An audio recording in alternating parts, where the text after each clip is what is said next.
എന്തോ ഒരു ഉൾപ്രേരണയാൽ തൻ്റെ ചൂണ്ടുവിരൽ കൊണ്ട് ആ കണ്ണുനീര് സഞ്ജയ് തുടച്ചു മാറ്റി.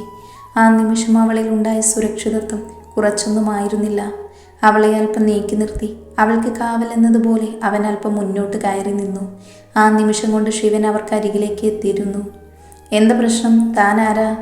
ശിവന്റെ മുഖത്തേക്ക് നോക്കിയാണ് ആ ചോദ്യം സഞ്ജയ് ചോദിക്കുന്നത്. അതേ ചോദ്യം തന്നെ ഞാൻ തിരിച്ചു ചോദിച്ചാലോ? താൻ ആരാ? ഇവളൊരു രക്ഷകനോ? ഒരു കൂസലുമില്ലാതെ ശിവൻ ചോദിച്ചപ്പോൾ സഞ്ജയുടെ ചെന്നിയിലെ നീല ഞരമ്പുകൾ വലിഞ്ഞു മുറുകിയിരുന്നു. ഇവൻ ഏതാ? ശ്രുതിയുടെ മുഖത്തേക്ക് നോക്കി സഞ്ജയ് ചോദിച്ചു. അച്ഛൻ്റെ പരിചയത്തിലുള്ള ആളാ. എൻ്റെ പഠനത്തിനും പിന്നെ അച്ഛൻ്റെ ചികിത്സയ്ക്കൊക്കെ ഈ വീട് പണപ്പെടുത്തി ആളോട് കുറച്ച് പണം വാങ്ങിയിട്ടുണ്ടായിരുന്നു. അത് തിരികെ കൊടുക്കാൻ പറ്റിയില്ല. മടിച്ച് അവൾ പറഞ്ഞു. ആദ്യമായി ശ്രുതിയുടെ വീട്ടിൽ വന്നപ്പോൾ കേട്ട സംസാരം ശിവൻ്റേതാണെന്ന് ആ നിമിഷം തന്നെ സഞ്ജയ്ക്ക് മനസ്സിലായിരുന്നു. അന്ന് രാത്രി ആയതുകൊണ്ട് തന്നെ മുഖം വ്യക്തമായിരുന്നില്ല. ശിവനെ ഒന്ന് അടിമുടി നോക്കി സഞ്ജയ്. പണം കിട്ടിയില്ലെങ്കിൽ അത് വസൂലാക്കാനുള്ള മറ്റു മാർഗവുമായി ഇറങ്ങിയതാണോ? വീട്ടിലാളില്ലാത്ത സമയത്ത്? തുടർന്നുള്ള സഞ്ജയുടെ ചോദ്യം കേട്ടപ്പോൾ അവൻ്റെ മുഖത്ത് ആ ഞെട്ടൽ പ്രകടമായിരുന്നു. ശ്രുതിയുടെ മിഴികൾ നനഞ്ഞത് സഞ്ജയ് കണ്ടു. ആ നിമിഷം സഞ്ജയുടെ ഹൃദയത്തിൽ ആരോ കത്തിക്കൊണ്ട് പോറുന്നത് പോലെയാണ് തോന്നിയത്. പണം കൊടുത്തിട്ടുണ്ടെങ്കിൽ അത് എങ്ങനെ വാങ്ങിച്ചെടുക്കണമെന്ന് എനിക്കറിയാം. ശിവൻ താടി ഒഴിഞ്ഞു പറഞ്ഞു. അത് തൻ്റെ വീട്ടിലിരിക്കുന്ന പെണ്ണുങ്ങളോട് മതി, അല്ലാതെ മറ്റു പെൺകുട്ടികളോട് ഇത്ര അതിക്രമം കാണിക്കാൻ വരണ്ട. ഇത് ചോദിക്കാൻ ഞാൻ ആരാണെന്നാണ് പറയാൻ വരുന്നതെങ്കിൽ എൻ്റെ ഓഫീസിൽ ജോലി ചെയ്യുന്ന ആളാണ് ശ്രുതി. എനിക്ക് വേണ്ടപ്പെട്ട കുട്ടിയാണ്. അങ്ങനെ ഒരാൾക്കൊരു പ്രശ്നമെന്ന് ഞാൻ ഇടപെടും. തനിക്ക് വേണ്ടത് എത്ര രൂപയാണെങ്കിലും നാളെ തന്നെ എൻ്റെ ഓഫീസിൽ വന്ന് വാങ്ങാം. റെഡി ക്യാഷായി തന്നെ. ഇനി തൻ്റെ ഭാഗത്തു നിന്നൊരു ബുദ്ധിമുട്ട് ഈ കുടുംബത്തിനുണ്ടാകാൻ പാടില്ല. പേഴ്സിൽ നിന്നും തൻ്റെ വിസിറ്റിംഗ് കാർഡ് എടുത്ത് അവൻ്റെ പോക്കറ്റിലേക്ക് വെച്ചു കൊടുത്തിരുന്നു സഞ്ജയ്. എനിക്ക് വേണ്ടപ്പെട്ട കുട്ടിയാണ്. അതുമാത്രമേ ശ്രുതി കേട്ടുള്ളൂ. ബാക്കിയൊന്നും അവൾ അറിഞ്ഞില്ല. അവനെ ആകപ്പാടെ നോക്കി ഒന്ന് തിരികെ പോകാൻ തുടങ്ങുന്നതിന് മുൻപ് സഞ്ജയ് അവനെ വിളിച്ചു. ഒന്ന് നിന്നേ. സഞ്ജയ് പറഞ്ഞപ്പോൾ അവനൊന്ന് തിരിഞ്ഞു നോക്കിയതിനു ശേഷം കാറ്റുപോലെ സഞ്ജയുടെ കൈകൾ അവൻ്റെ മുഖത്തേക്ക് പതിഞ്ഞു. ഇത് അമ്മയെയും പെങ്ങളെയും തിരിച്ചറിയാൻ വേണ്ടിയാണ്. ഉടനെ തന്നെ അവൻ്റെ മറുകവിളിലും സഞ്ജയുടെ കൈകൾ പതിഞ്ഞു. ഇത് നിസ്സഹായായ ഒരു പെൺകുട്ടിയുടെ അവസ്ഥ മുതലെടുക്കാൻ ശ്രമിച്ചതിന്. ഇത് ആരോടേലും പറഞ്ഞ നാണക്കേട് എനിക്കല്ല, തനിക്ക് തന്നെയാണ്. അതുകൊണ്ട് ആരും അറിയാതിരിക്കുന്നതാണ് നല്ലത്. പിന്നെ ക്യാഷ് അതിന് നാളെ വന്നാൽ മതി, അതിൽ മാറ്റമൊന്നുമില്ല. അത്രയും പറഞ്ഞ് സഞ്ജയുടെ മുഖത്തേക്ക് രോഷത്തോടെ ഒന്ന് നോക്കി ഒന്നും മിണ്ടാതെ ശിവൻ നടന്നിരുന്നു. ശ്രുതിയിൽ വീണ്ടും ആ സംരക്ഷണ കവചം നിറഞ്ഞു. തനിക്കെന്തെങ്കിലും പ്രശ്നം ഉണ്ടാകുമ്പോൾ ദൈവമയക്കുന്ന രക്ഷകനെ പോലെ തന്നെ രക്ഷിക്കുവാൻ വേണ്ടി കടന്നു വരുന്ന ഒരാൾ. അതാണ് അവനിലേക്ക് തന്നെ വലിച്ചെടുപ്പിക്കുന്ന ഘടകം. വീണ്ടും ആരാധനയോടെ ആ മുഖത്തേക്ക് തന്നെ അവൻ നോക്കി. സാറേ, പണം കൊടുക്കണ്ടായിരുന്നു. ഞാനൊരു ചിട്ടി കൂടിയിട്ടുണ്ട്. അല്പം വൈകിയെങ്കിലും ഒരു തുക കിട്ടും. ഞാനിത് വെറുതെ കൊടുത്തതല്ലല്ലോ. ചിട്ടി കൂടി കിട്ടുമ്പോൾ തിരികെ തന്നാൽ മതി. ഗൗരവത്തോടെ തന്നെ അവൻ പറഞ്ഞു. തനിക്ക് പനിയാണെന്ന് കേട്ടു വന്നതാ ഞാൻ. ഏതായാലും കൃത്യസമയത്തായി. താനിങ്ങനെ അയ്യോ പാവം ആയതുകൊണ്ടാണ് എല്ലാവരും തന്നെ ഇങ്ങനെ ഉപദ്രവിക്കാൻ വരുന്നത്. നമ്മൾ സ്ട്രോങ് ആയിട്ട് നിൽക്കുകയാണെങ്കിൽ ഒരു കുഴപ്പമില്ല. അവളൊന്നും മിണ്ടാതെ തലകുനിച്ചു. പനിയല്ലേ, ഇങ്ങനെ വെയിലത്ത് നിൽക്കേണ്ട, വീട്ടിലേക്ക് കയറിയിരിക്കുക, അവൻ പറഞ്ഞു. അവൾക്കൊപ്പം അവനും നടന്നിരുന്നു. സാർ എങ്ങനെ അറിഞ്ഞു എനിക്ക് പനിയാണെന്ന്? ഉദ്യോഗത്തോടെ അവൾ ചോദിച്ചു. തൻ്റെ അമ്മ പറഞ്ഞു. ഞാൻ രാവിലെ തൊട്ട് തന്നെ വിളിക്കുക. നെറ്റ്വർക്ക് ഫോണിൽ കിട്ടുന്നുണ്ടായിരുന്നില്ല. അപ്പോൾ ഞാൻ അമ്മയെ വിളിച്ചു. അപ്പോൾ അമ്മയ്യ പറഞ്ഞത് ഭയങ്കര പനിയാണെന്ന്. കുറവില്ലെങ്കിൽ നമുക്ക് ഹോസ്പിറ്റൽ പോകാം, അക്ഷമയോടെ അവൻ പറഞ്ഞു. അത് മാറിയെന്ന് തോന്നുന്നു, വിയർത്ത മുഖത്തോടെ അവൾ പറഞ്ഞു. നന്നായി പേടിച്ചാലും പനി വരും, നന്നായി പേടിച്ചാലും പനി പോകും. ചെറുചിരിയോടെ അവൻ പറഞ്ഞപ്പോൾ അവളോ ഒന്ന് ചിരിച്ചു. അവനെ വളരെ വിരളമായി മാത്രമേ ഇത്തരത്തിൽ ചിരിയോടെ കാണാൻ സാധിക്കുമെന്ന് അവൾ ചിന്തിക്കുകയായിരുന്നു. എങ്കിലും മൊത്തത്തിൽ പോയോ? അവൻ പെട്ടെന്ന് അവളുടെ നെറ്റിത്തടത്തിലേക്ക് കൈകൾ കൊണ്ട് തൊട്ടു നോക്കി. ഒരു നിമിഷം അവളും ഞെട്ടിപ്പോയിരുന്നു. അവളുടെ കണ്ണുകളിൽ ആ ഞെട്ടൽ പ്രകടമായി. രണ്ടുപേരുടെയും മിഴികൾ തമ്മിൽ കോർത്തു പോയിരുന്നു. ഒരു നിമിഷം താൻ ചെയ്ത് മോശമായി എന്ന് സഞ്ജയ്ക്ക് തോന്നി.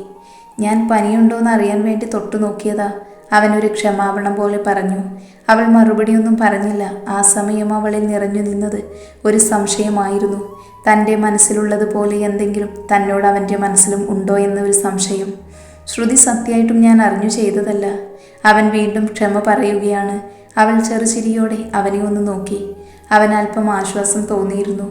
അറിഞ്ഞുകൊണ്ട് ചെയ്തതാണെങ്കിലും സാരമില്ല സാറേ. അറിയാതെ വന്നു പോയ മറുപടിയാണ്. അക്ഷരാർത്ഥത്തിൽ അവളുടെ മറുപടിയിൽ അവൾ തന്നെ ഞെട്ടിപ്പോയിരുന്നു. അത്ഭുതത്തോടെ അവൻ അവളുടെ മുഖത്തേക്ക് നോക്കി. അവന് പരിചയമുള്ള ശ്രുതി ഇങ്ങനെ ആയിരുന്നില്ല.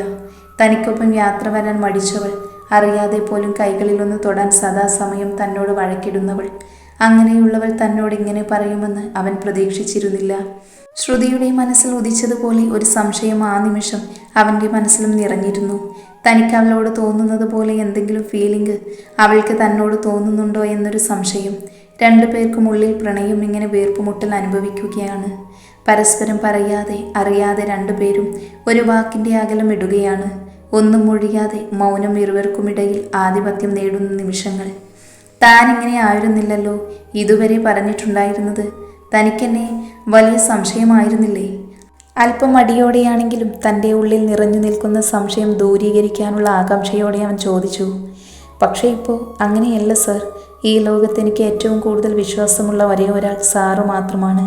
സാറിൻ്റെ കൂടെ ഉണ്ടെങ്കിൽ ആരും എന്നെ ഒന്നും ചെയ്യില്ല. ഈ ലോകത്തിൽ കണ്ടതിൽ വെച്ച് ഏറ്റവും നല്ല മനുഷ്യനാണ് സാറ്. എനിക്ക് വല്ലാത്ത ബഹുമാനമാണ് തോന്നുന്നത്. മനസ്സിലുള്ളതൊക്കെ അവൾ അറിയാതെ തുറന്നു പറയുകയാണ്. അവളുടെ വാക്കുകൾക്ക് കാതോർത്ത് അവളുടെ മുഖഭാവം നോക്കി അവനും ഇരുന്നു. ഇടയ്ക്കിടയ്ക്ക് വിടരുകയും അതോടൊപ്പം ചുരുങ്ങുകയും ചെയ്യുന്ന കണ്ണുകൾ അവളുടെ വാക്കുകളിൽ നിന്നും അവനെ ഞെട്ടിക്കുന്ന സത്യം മനസ്സിലാക്കുകയായിരുന്നു. അവളോട് തനിക്കിപ്പോൾ എന്താണോ തോന്നുന്നത് അതുപോലെ തന്നെ അതേ തീവ്രമായ അതേ അളവിൽ അവൾക്ക് തന്നോട് തിരികെ തോന്നുന്നുണ്ട്.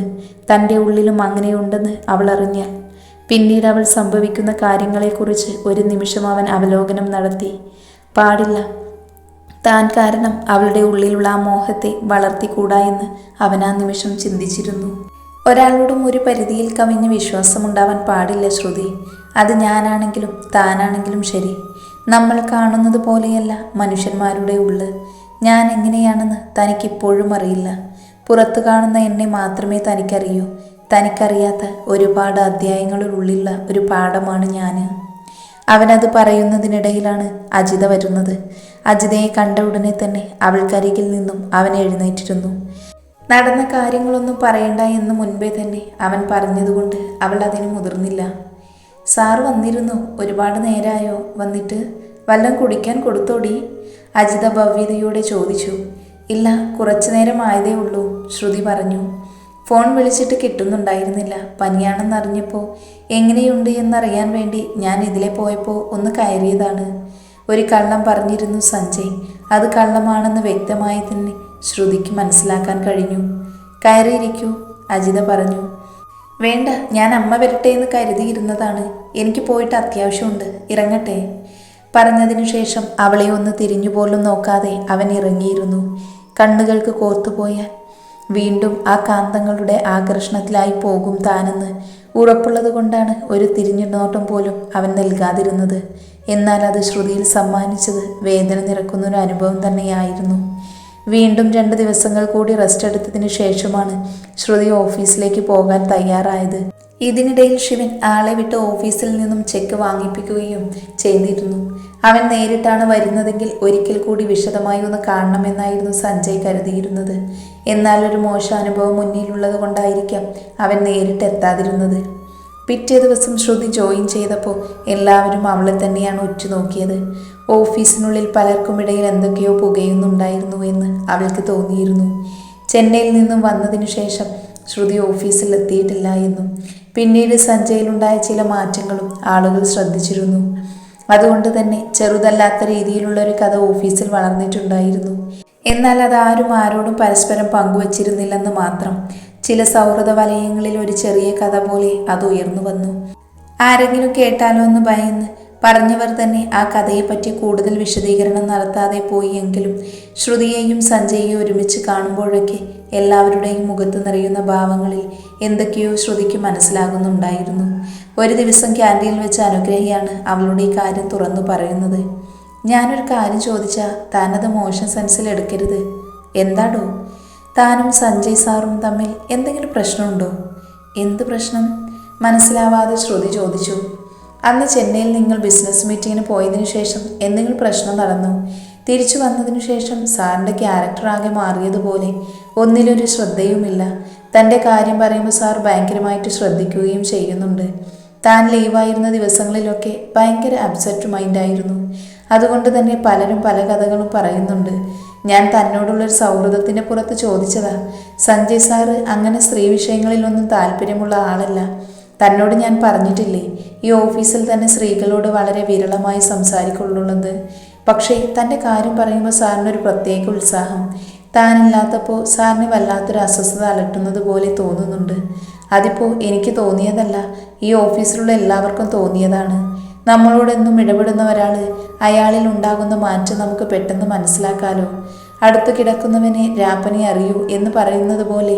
അതാ ഞാൻ ശ്രുതിയോട് ചോദിച്ചത്, സാറിൻ്റെ ഭാഗത്തു നിന്ന് തന്നോട് മോശമായിട്ടുള്ള എന്തെങ്കിലും ഇടപെടൽ ഉണ്ടായിട്ടുണ്ടോ എന്ന്. അനുഗ്രഹ വ്യക്തമാക്കി. അങ്ങനെയൊന്നുമില്ല. സാറിനോട് ഇതുപോലെ ശരിക്കും സംസാരിക്കാറ് പോലുമില്ല. ആകെ സംസാരിക്കുന്നത് എന്തെങ്കിലും വഴക്ക് പറയാൻ വേണ്ടിയാണ്. എൻ്റെ ഇഷ്യൂ കൊണ്ടൊന്നും ആവില്ല. ആ മീറ്റിംഗ് നടക്കാത്തതിന് സാറിന് നല്ല ടെൻഷനുണ്ട്. എനിക്ക് പനി പിടിച്ചതുകൊണ്ട് മീറ്റിംഗ് നടക്കാൻ പറ്റാത്തത്. അതിൻ്റെ ദേഷ്യം എന്നോടുണ്ടാകും. അല്ലാതെ നിങ്ങൾ കരുതുന്നത് പോലെ സാറിന് എന്നോട് പ്രത്യേകിച്ച് ഒരു താല്പര്യവുമില്ല.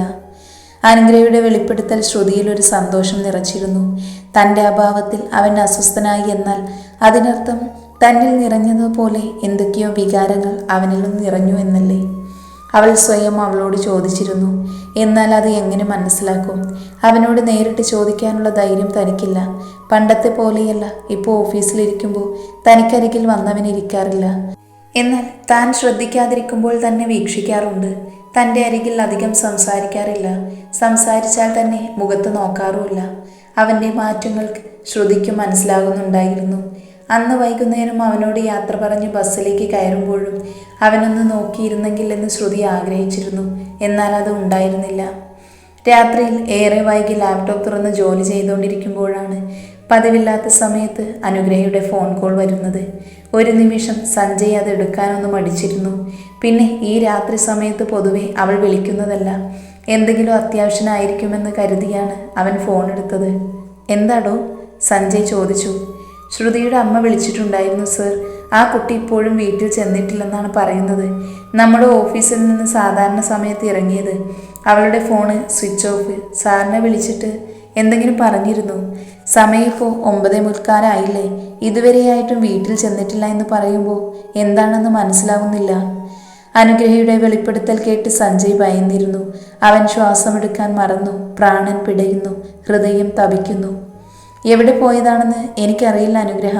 എന്നോട് പറഞ്ഞിട്ടില്ല. സാധാരണ ഇറങ്ങുന്നത് പോലെ ഓഫീസിൽ നിന്ന് ഇറങ്ങിയത്. ഞാനൊന്ന് വിളിച്ചു നോക്കട്ടെ. അത് പറഞ്ഞ് ഫോൺ കട്ട് ചെയ്ത് അവളുടെ മൊബൈലിലേക്ക് വിളിച്ചുവെങ്കിലും സ്വിച്ച് ഓഫ് എന്നായിരുന്നു മറുപടി. സഞ്ജയ് വീണ്ടും ഒരാദി പടർന്നു കയറാൻ തുടങ്ങി. അല്ലെങ്കിലും ആ ഒരുവൾക്ക് എന്തെങ്കിലും പ്രശ്നമുണ്ടാകുമ്പോൾ തന്നിൽ നിറഞ്ഞു നിൽക്കുന്നത് ഒരു പ്രത്യേക വികാരമാണെന്ന് അവന് തോന്നി തുടങ്ങിയിട്ടുണ്ട്. അമ്മയോട് പോലും ഒന്നും പറയാതെ കാറിൻ്റെ ചാവിയും എടുത്ത് എങ്ങോട്ടുമില്ലാതെ സഞ്ജയ് ആ രാത്രിയിൽ വണ്ടി ഓടിച്ചു.